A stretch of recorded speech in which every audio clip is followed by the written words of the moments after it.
Hey Waffle Gang, I do hope you're well. My name is Mark and today we're checking out some more relationship stories, and if you do love a Reddit story, why not consider hitting that like, subscribe, maybe that notification bell too.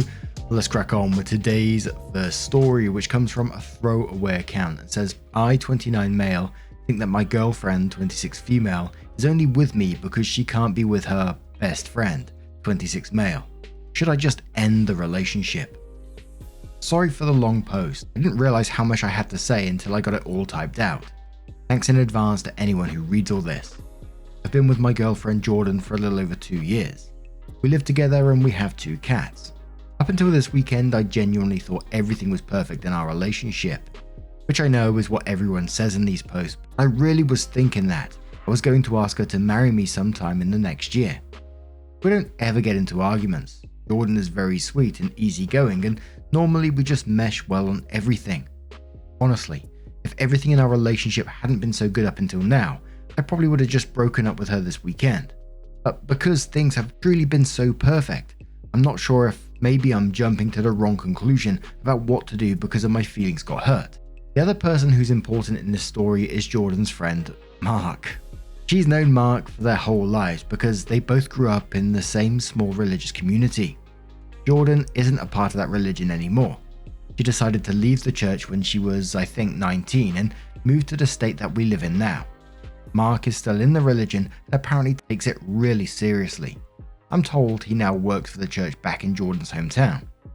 Also, as far as I know, Mark is the only person from the religious community that Jordan still talks to besides her parents, which I'm mentioning because I now think it could be a red flag. So on Saturday, I met Mark for the first time because he was in our city and Jordan wanted us all to have dinner together. At this point, I want to say, I will admit that when we were first dating, I found out that Jordan had a best friend who was a guy. I didn't really like it, especially because it seemed like they were on FaceTime with each other a lot.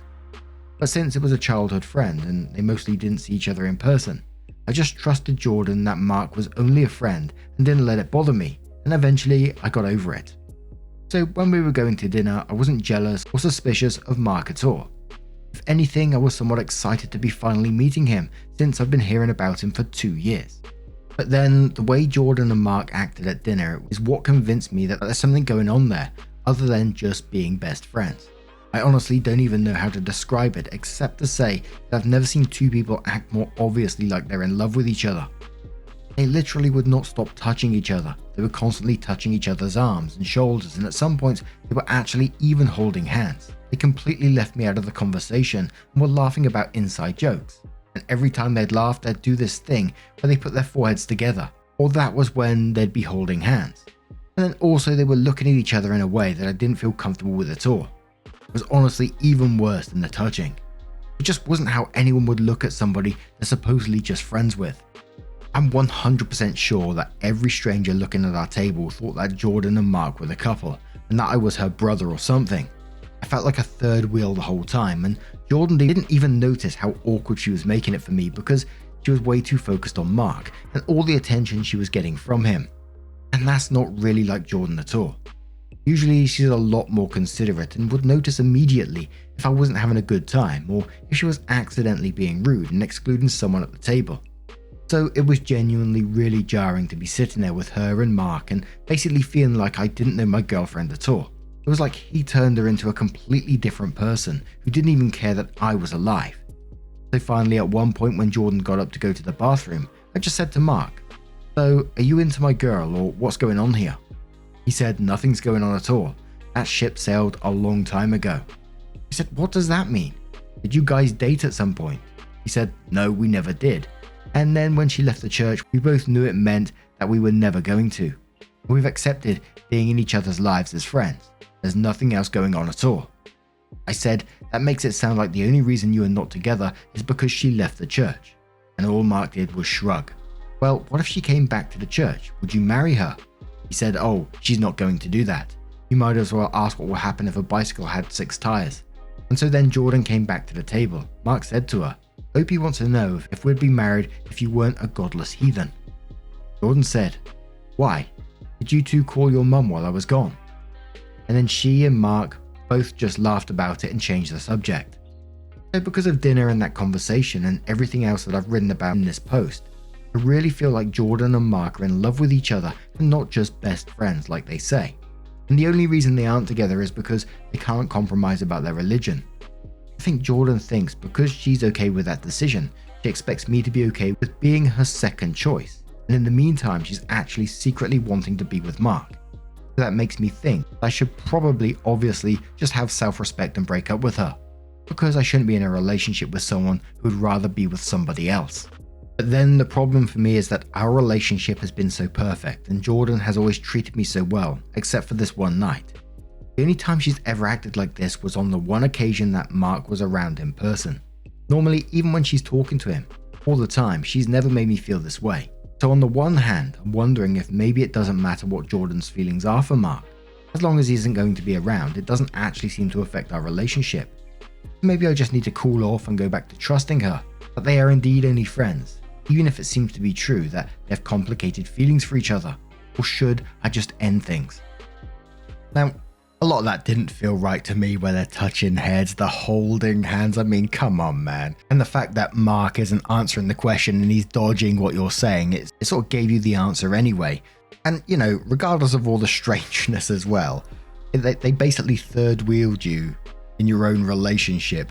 And that's just really disrespectful to me. And I'd certainly be taking a step back and looking at this relationship a lot more, because it seems really strange. And I can certainly see myself checking out of that relationship. But R. Mikowski says, what did Jordan say about all this when you two gone home and had a private discussion? Opie says, we didn't talk about it again. I've just been trying to weigh things out on my own for the last few days. I wasn't sure how I should try to talk to her about it, or if that was the best idea. Someone says to OP, touching foreheads and holding hands. I mean, the rest of it is over the line, but maybe excusable in some way. But this, I don't know how you didn't say something when it happened. It just seems so bizarre to me for friends to do that. There has to be something more. It just doesn't make any sense otherwise. No matter how you try and view it, maybe they think of each other as the one that got away. Maybe some kind of tragic Romeo and Juliet, right person, wrong circumstances kind of thing. What I really think is that at least this will happen every time Mark makes an appearance in your lives, and at worst you'll always be second to him, whether he's there or not.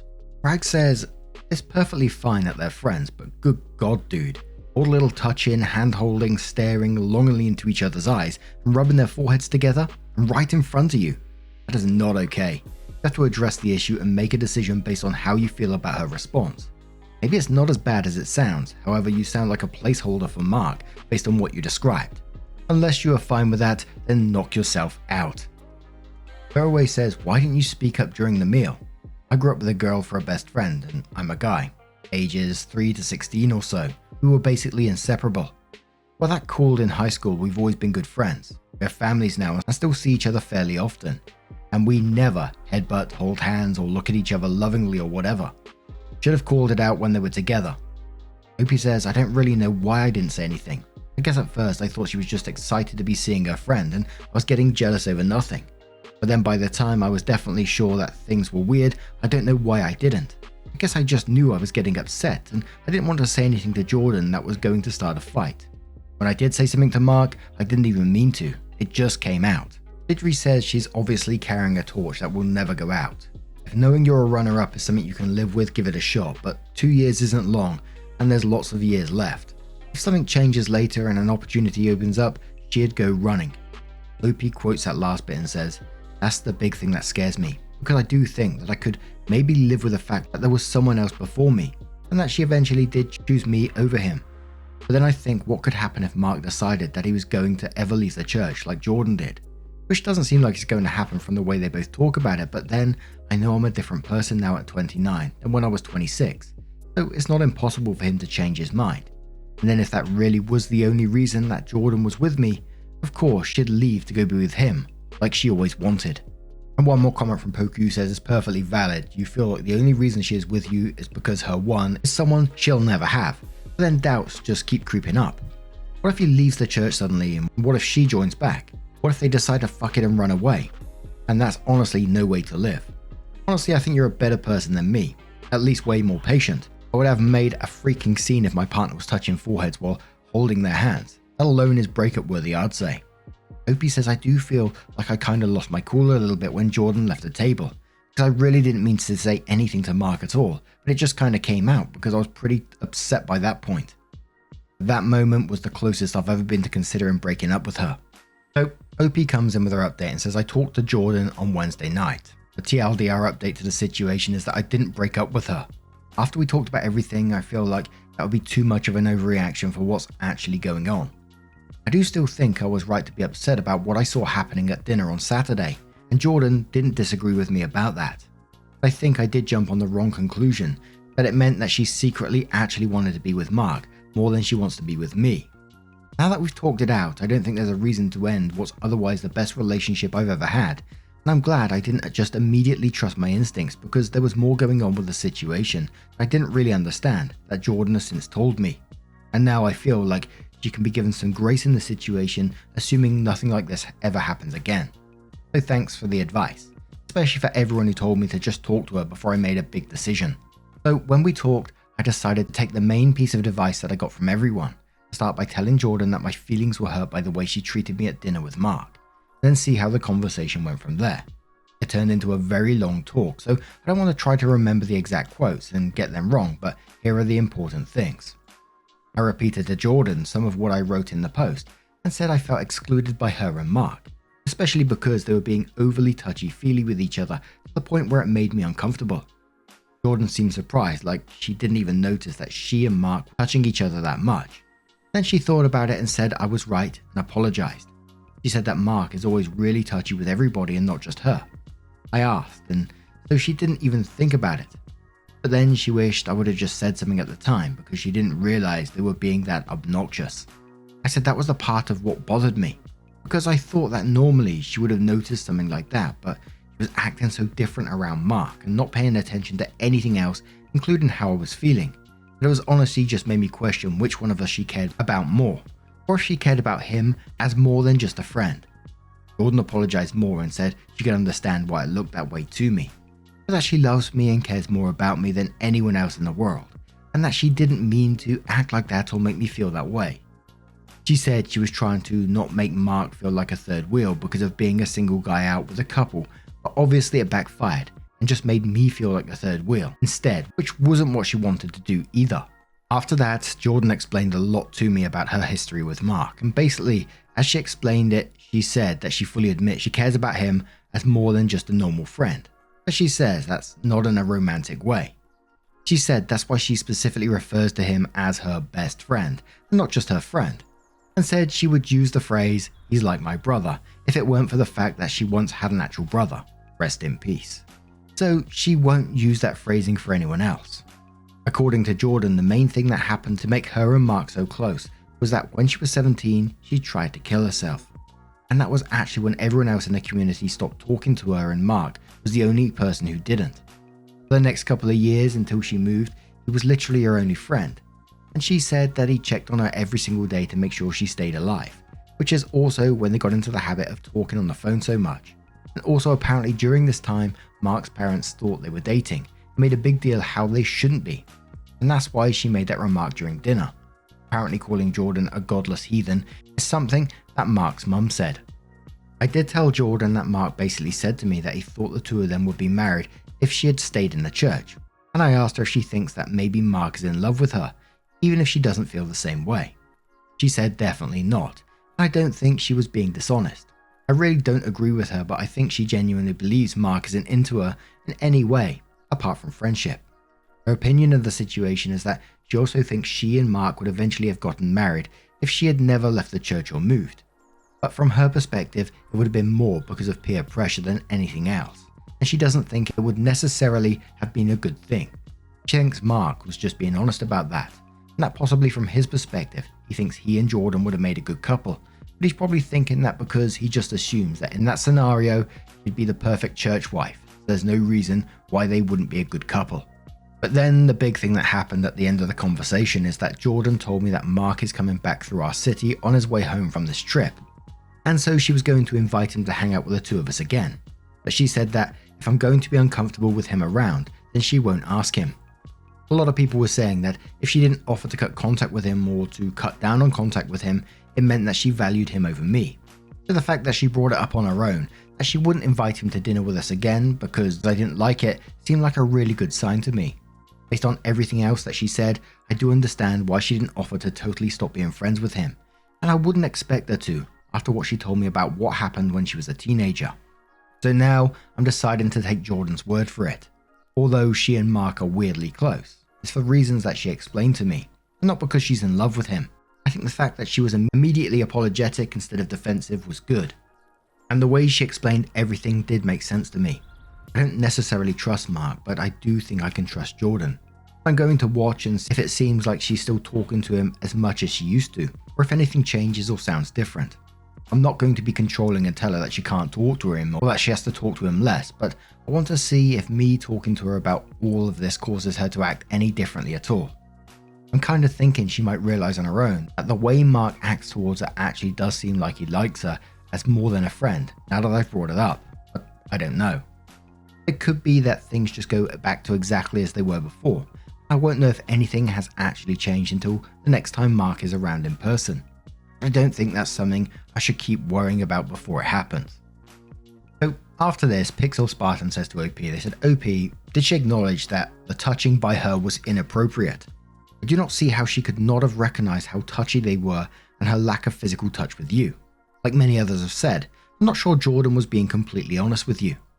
Did you ask her how she would have felt in a reverse situation? If the three of you meet again, you might want to think about excusing yourself to go to the bathroom or something during the meal and instead hide and film their interaction while you are gone. See if Jordan changes how she interacts when you are not there. I say to capture it on your phone because then you have it to show it to her if you break up. If she interacts appropriately while you are gone, then she may have gotten the message. She should also start limiting her interactions with him, phone and text, because that relationship is not healthy, and no SO should have to deal with that if you two get married. It needs to be dealt with now. OP does reply to that comment in a second, but that did make me chuckle. That can you imagine how bizarre that situation would be, that you got your phone out in a restaurant and you're hiding around some corner trying to film this? What the hell? OP does respond to that comment and says she did acknowledge that all the touching was inappropriate, yes. When she actually thought back on how much they were doing it and how over the top it was, she was embarrassed and realized she shouldn't have started acting like that just because Mark makes it seem normal. I didn't ask her how she'd feel in the reverse situation because it seemed like she got it immediately as soon as I told her how it made me feel. If the three of us are ever together again, I'll definitely be watching everything, but I don't think there's a chance of that happening for a while. But now I'm going to turn this one to you guys. What do you guys make of this situation? Let me know your thoughts down in the comments below. And let's move on to another story from the Am I the Arsehole subreddit from a throwaway wedding cake who says, Am I the arsehole for sending my future sister-in-law to my future mother-in-law's place after she refused to pay for the wedding cake samples she and her friends ate? I, 27 female, and my fiance Leo, not Mark, thank goodness, 27 male, decided to let my future sister-in-law Maya, 32 female, stay at our house because she needed space from her husband due to some relationship struggles they're having. Leo and I had gotten wedding cake samples from an expensive bakery specializing in wedding cakes. We planned to test them along with Maya after we finished up some other wedding plans yesterday. However, when I came home from work to see Leo yelling at Maya, the box the samples came in were wide open on the living room table and Maya arguing with him. I asked what was happening and Leo angrily told me that while we were both at work, Maya had some friends over and they ended up eating almost all of our cake samples. I was shocked and asked Maya why the hell she would do something like that. Maya said that she needed a pick-me-up from what she was going through with her husband and invited her friends over to comfort her, which turned into them eating the cake samples after one of her friends noticed the box on our kitchen counter. My shock turned into anger and Maya tried to defend herself by saying it was just cake. I told her that if it was just cake, then she would have no problem replacing it. Maya refused because the price was way too expensive for something that tasted shitty anyways. Leo backed me up on having Maya pay to replace it, and we argued until I said that if Maya can't cough up the money, then she has to stay at my future mother-in-law's house because there's no way I was having someone so disrespectful in my house. Maya thought I was bluffing until Leo repeated my sentiment and went to go pack her things in a huff. When she came back out, I handed her some cash for gas and told her to get the hell out. Presumably after Maya got to her mum's house, my future mother-in-law called me to scold me about kicking Maya out, and that I was cruel to do that to her in a time of need. Also, future mother-in-law was also irritated that I sent Maya her way, since she had let Maya into the liquor cabinet and ended up drinking some expensive whiskey that belonged to my future father-in-law, so now they're arguing about that. I love mother-in-law's response there. How dare you kick her out in a time of need and send her my way because now she's stealing my shit. Absolutely not the arsehole in this situation at all. Cheeky so-and-so. Your little Ruth says, not the arsehole, you did exactly the right thing. I'm glad to see that your fiance backed you up. Maya's parents are at last learning the way they have raised someone who has no problem, and the commenter crossed out stealing, but it is stealing, eating or drinking other people's stuff without asking. It's their job to deal with her. Selfie Kupo says, not the arsehole, you are not required to house someone who shows you no respect. And I'm loving that future mother-in-law is mad at you when her daughter did the same damn thing to her. You are such a brat for sending my daughter here for theft, allowing her to steal from me. Take her back forthwith as punishment for your bad behavior. And one more comment from Loving Life at My Age who says, you did exactly the right thing. I think we can all realize why she's having issues at her home if she's so obviously entitled. Mother-in-law is pissed because you've dumped her daughter on her. It's up to mother-in-law to kick her out now. Not the arsehole, don't let her back in. But now, I'm going to turn this one to you guys. What do you guys make of this situation? How would you deal with it if it was you? Let us know your thoughts down in the comments below. I personally don't think that drama's going to end, as it gets closer to the wedding. Are they invited? Is mother-in-law going to be invited? It could all go pear-shaped, couldn't it? But let us know your thoughts down in the comments below. Now, just a huge thank you from the bottom of my heart for getting involved in today's stories. Your love, your support, your time always means the absolute world to me. So thank you so much for being involved, and hopefully we'll see you in the next one. Take care and much love. Wake up, get up, stretch my legs, eat some breakfast, milk and eggs, brush my teeth up, wash my face, throw my clothes on, start my day. Wake up, I can smell the smoke from the bacon. Let's go, see the sun shining from the windows. Okay, I know that today'll be a good day. Okay, I know that today'll be a good day. A, B, C, 1, 2, 3. Drink some water, brush my